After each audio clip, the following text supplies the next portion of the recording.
నిజామాబాద్ పేరు మారాలంటే, నిజామాబాద్ హిందూరుగా మారాలంటే మొట్టమొదటి తీర్మానం ఏడ జరగాలి? నిజామాబాద్ మున్సిపల్ కార్పొరేషన్ లో జరగాలి. అక్కడ మన మేయర్ ఉంటే దీని పేరు ఏమైతుంది?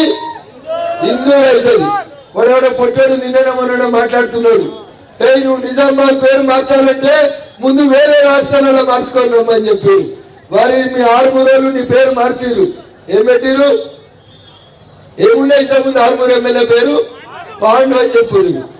పాండు 6 రోజులు పేరు మార్చిన పాండు కూడా గింద లేడు. అరవింద్ నిల్చుంటే అరవింద్ గారి పక్క గింద రాడు. వాడు కూడా అరవింద్ నువ్వు నిజామాబాద్ పేరు మారుస్తావా అంటున్నాడు. వారి పాండు నిజామాబాద్ కాదు, ఇది హిందూరు, బరాబర్ దీని పేరు హిందూరుగా నిజామాబాద్ పేరు మీద హిందూరుని మారుస్తాం. మేయర్ గెలిచిన మనుషులను తప్పకుండా చేస్తామని ఈ సందర్భంగా మేము మీకు తప్పకుండా మాటిస్తూ, ఒక్కసారి మాట చెప్తే ఆ మాట కోసం భారతీయ జనతా పార్టీ నాయకత్వం అంతా కట్టుబడి ఉంటుంది. బాండ్ పేపర్ రాసిచ్చి తనను పార్లమెంట్ కు పంపిస్తే పసుపు ఓటు తెస్తానని చెప్పి బాండ్ పేపర్ రాసిచ్చి ఇచ్చిన మాట కోసం ఢిల్లీలో ఎక్కడి గడపలేదు, కొట్టాలని మంత్రి లేడు. చివరికి హిందూరికి పసుపు ఓటుని తీసుకొచ్చినటువంటి నాయకులు గౌరవనీయులు అరవింద్ గారు. రేపటి నాయకత్వంలో నిజామాబాద్ పేరు ఏమవుతుంది? ఏమైతుంది? ఏమైతుంది? హిందూరు కావాలంటే ఏం కావాలి? ఎవరు కావాలి? మేము కావ్యం రాసితే కాదు.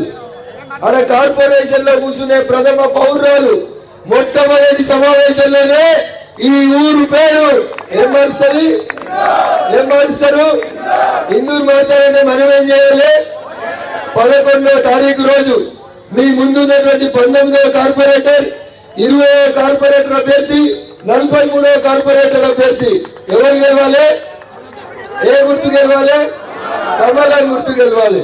అందుకని ఇక్కడికి వచ్చిన మీరు ఇంకొక 2 రోజులు ఇదే మొక్కబోనటువంటి దీక్షతోటి పట్టుదలతోటి పనిచేస్తే 100% నిజామాబాద్ పేరు 2026వ సంవత్సరంలో తప్పకుండా హిందూరుగా మారుతుందనేటువంటి విశ్వాసంతో ఇంకొక మీటింగ్ పోవాలి.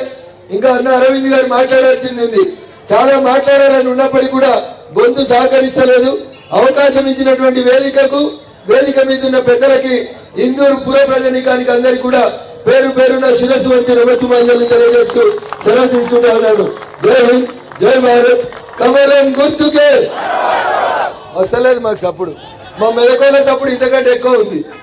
కేసీఆర్ ని దెబ్బకొట్టి పంపించినాం. నిన్న మీ ఊరికేలో ఆయన కాంగ్రెస్ ప్రెసిడెంట్ అయ్యిండు. పెద్ద పెద్ద మాటలు మాట్లాడుతున్నాడు. అవునా? ఎప్పుడైనా గెలిచిండా ఎలక్షన్లలో?